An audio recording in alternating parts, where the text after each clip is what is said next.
अरे भाई, यहाँ से जल्दी चलो, कहीं वो राक्षस आना जाए। अगर आ गया तो हम दोनों को जिंदा ही खा जाएगा। अरे तू बकवास बंद कर रामू, इतना डरता क्यों है भाई? मैं हूं ना तेरे साथ। हम दोनों के हाथ में है फावड़ा। अगर वो राक्षस सामने आया तो फावड़े से काट डालेंगे। अरे पगला उगला गया है क्या? बातें तो वैसी कर रहा है जैसे वो राक्षस नहीं, कोई सब्जी या तरबूज है जो तू फावड़े से काट देगा। अबे वो तुझे कच्चा खा जाएगा। देख रामू, जो अनाज या फल इस जंगल में मिलते हैं ना, वो बहुत अधिक दामों पर बिकते हैं। हम दोनों पर काफी कर्ज चढ़ चुका है और उसे चुकाने का केवल एक ही उपाय है। इस जंगल के फल और सोने के पेड़ काटकर पर्वतपुर के बाजार में बेचना, समझे ना? अब जल्दी से, कहीं वो राक्षस ना आ जाएं। कुछ देर बाद दोनों एक ऐसे स्थान पर पहुँचे जहाँ विचित्र वृक्ष खड़े थे। उन वृक्षों का रंग सोने जैसा सुनहरा था। एक केसर, इन वृक्षों का रंग सोने जैसा क्यों है? ये तो मुझे सोने का पेड़ लग रहा है, कोई जादुई। चलो हम दोनों इस पेड़ को कट करके सोना आपस में बांट लेते हैं और हम अपने गांव में सबसे अमीर बन जाएंगे। और अपने गांव का सबसे अमीर व्यापारी वो भी हमारे घर में नौकर बन के काम करेगा। तभी वहाँ पर रंग बिरंगी किरण में एक राक्षस प्रकट हुआ। वो बहुत ही भयानक और डरावना था। तुम दोनों ने यहाँ आकर बहुत ही बड़ी गलती कर दी। तुमने अपनी मृत्यु के पास आए हो। तुमको अभी मैं जिंदा मार डालूंगा। मैं इस सोने पेड़ का रखवाली करता हूँ। जो यहाँ आता है उसको मार देता हूँ। तभी राक्षस उन दोनों को बड़ी निर्दयता से मार देता है। कुछ दिनों बाद चकियापुर गांव के नानक चाचा गांव की सीमा पर बैठे थे। तभी वहाँ एक गरीब किसान आ पहुँचा। अरे नानक चाचा, क्या हुआ? इतना परेशान क्यों हो? अरे बेटा, अपने गांव के 2 किसान खेत से काम करके जंगल के रास्ते से लौट रहे थे। वो अभी तक वापस नहीं आए। अच्छा, तुम रामू और केसर की बात कर रहे हो जो खेत से काम करके घर लौट रहे थे। अरे ऐसा क्या हो गया जो अभी तक अपने घर नहीं लौट पाए? मुझे तो लगता है उनके साथ कुछ गलत हुआ है। तू इतना विश्वास से कैसे कह सकता है कि उनके साथ कुछ गलत हुआ है? अब चाचा, ऐसा है कि जाने से एक दिन पहले मेरी रामू से मुलाकात हुई थी। उसने बताया था कि केसर उसे चकमक वन में ले जाना चाहता है। वहाँ सोने के पेड़ होते हैं जिनकी लकड़ी बहुत अच्छे दामों पर बिकती है। अब मैंने उसे हालांकि मना किया था, लेकिन अब क्या कहें चाचा, कौन सुनता है। इतना कहकर रामलाल वहाँ से चला गया। नानक चाचा गहरी सोच में डूब गए। उसी गांव में मनोज नाम का एक किसान रहता था। इस समय वो अपनी पत्नी कविता की बीमारी से परेशान था। मनोज अपने घर के बाहर में बैठा था। तभी उसका 12 वर्षीय पुत्र बांटी वहाँ आ पहुँचा। पिताजी, माँ की तबीयत बहुत ही ज्यादा खराब होते जा रही है। ये सुनकर मनोज भागकर अपनी पत्नी कविता के पास गया। ए कविता, क्या हो गया? तू ठीक तो है? क्या अभी तक बुखार नहीं ठीक हुआ? लगता है ये बुखार मेरी जान लेकर ही छोड़ेगी। तू चिंता मत कर, तू चल मेरे साथ। मैं तुझे वैद्य जी के पास ले चलता हूँ और उनसे पूछूंगा कि जो जड़ी बूटियाँ वो दे रहे हैं वो असर क्यों नहीं कर रही हैं। इतना कहकर मनोज अपनी पत्नी को वैद्य की झोपड़ी में ले गया। वैद्य जी, इतने लंबे समय से मेरी पत्नी का इलाज कर रहे हैं आप, लेकिन वो ठीक क्यों नहीं हो रही हैं? देखो मनोज, तुम्हारी पत्नी का इलाज एक विशेष जड़ी बूटी से हो सकता है, पर वो दूसरे राज्य में मिलती है और वो जड़ी बूटी 5 सोने के सिक्के में खरीदी जा सकती है, समझे? ये सुनकर मनोज अंदर से टूट गया। पर वैद्य जी, आप तो जानते हैं कि अपनी पत्नी के इलाज में सारी जमीन बेच चुका हूँ। अब 5 सोने के सिक्के मैं कहाँ से लेकर आऊंगा? अब ये तुम्हें मैं कैसे बता सकता हूँ कि कहाँ से लाओगे? देखो भाई, तुम्हारी पत्नी की बीमारी का इलाज केवल उस जड़ी बूटी से ही संभव है। अभी जो जड़ी बूटी मैं दे रहा हूँ वो केवल तुम्हारी पत्नी की बीमारी को रोक रही है, पर वो अधिक लंबे समय तक असर नहीं करेगी, समझ गए? मनोज गहरी चिंता में डूब गया और अपनी पत्नी कविता को लेकर अपने घर आया। आखिर आप 5 सोने की मुद्राओं का इंतजाम कहाँ से करेंगे? भगवान पर भरोसा रखो कविता, मैं कुछ न कुछ इंतजाम कर लूंगा। इतना कहकर मनोज घर के बाहर चला गए। अब 5 सोने के सिक्के का इंतजाम कहाँ से करूं?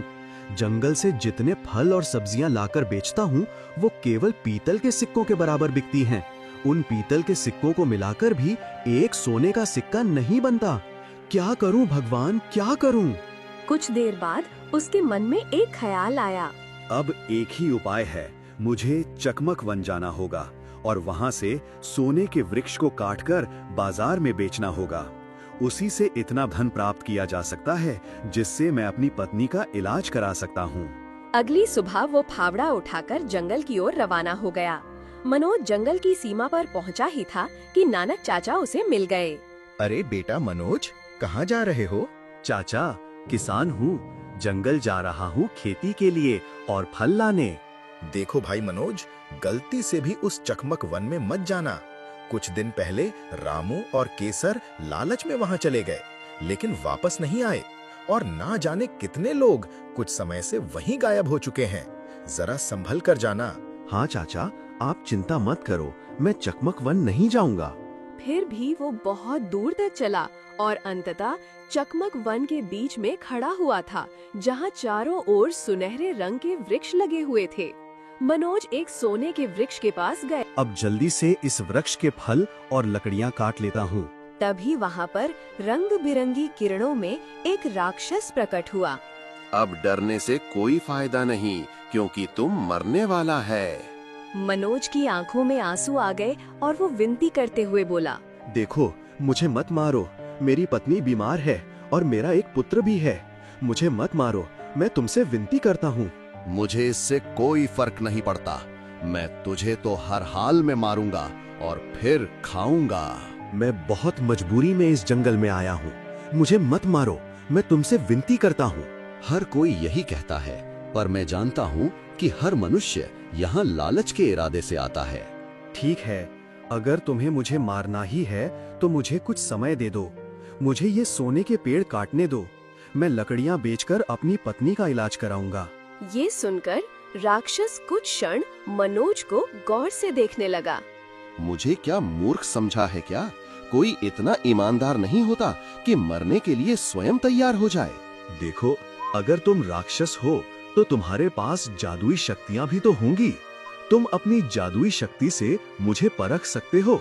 राक्षस ने मनोज की आंखों के आंसू देखे और कुछ देर सोचने के बाद कहा, ठीक है, तू पहला मनुष्य है जो इतने विश्वास के साथ बोल रहा है।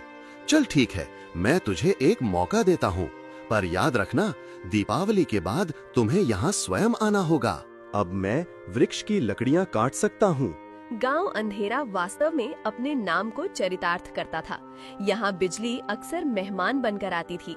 सड़कें कीचड़ और पत्थरों का जाल थीं और उम्मीद की रोशनी तो जैसे कभी यहाँ दाखिल ही नहीं हुई। अंश का घर मिट्टी की दीवारों और टूटी खपरेल का एक ढांचा भर था, जो हर बारिश में गांव की गरीबी का सार्वजनिक प्रदर्शन करता था। अंश अब 12 साल का नहीं बल्कि 14 साल का हो चुका था और उसके कंधे पर जिम्मेदारियों का बोझ उसकी उम्र से 3 गुना ज्यादा था। उसके पतले शरीर पर फटी कमीज हवा से बात करती थी। उस दिन दोपहर में चूल्हा नहीं जला। सुबह माँ पार्वती ने सिर्फ एक मुट्ठी चावल उबालकर नमक के साथ अंश को दिया था। माँ, क्या आज पिताजी को भी काम नहीं मिला? अंश ने पूछा। पार्वती ने अपने आंचल से सूखी आंखें पोंछी। बेटा, साहूकार राम भरोसे ने गांव के सारे काम अपने आदमी को दिला दिए हैं। तेरा बाप तो उनके लिए अब सिर्फ ब्याज न चुकाने वाला कर्जदार है। साहूकार राम भरोसे, जिसके पास गांव की आधी जमीन थी, उसका नाम सुनते ही अंश के भीतर एक कंपकपी दौड़ गई।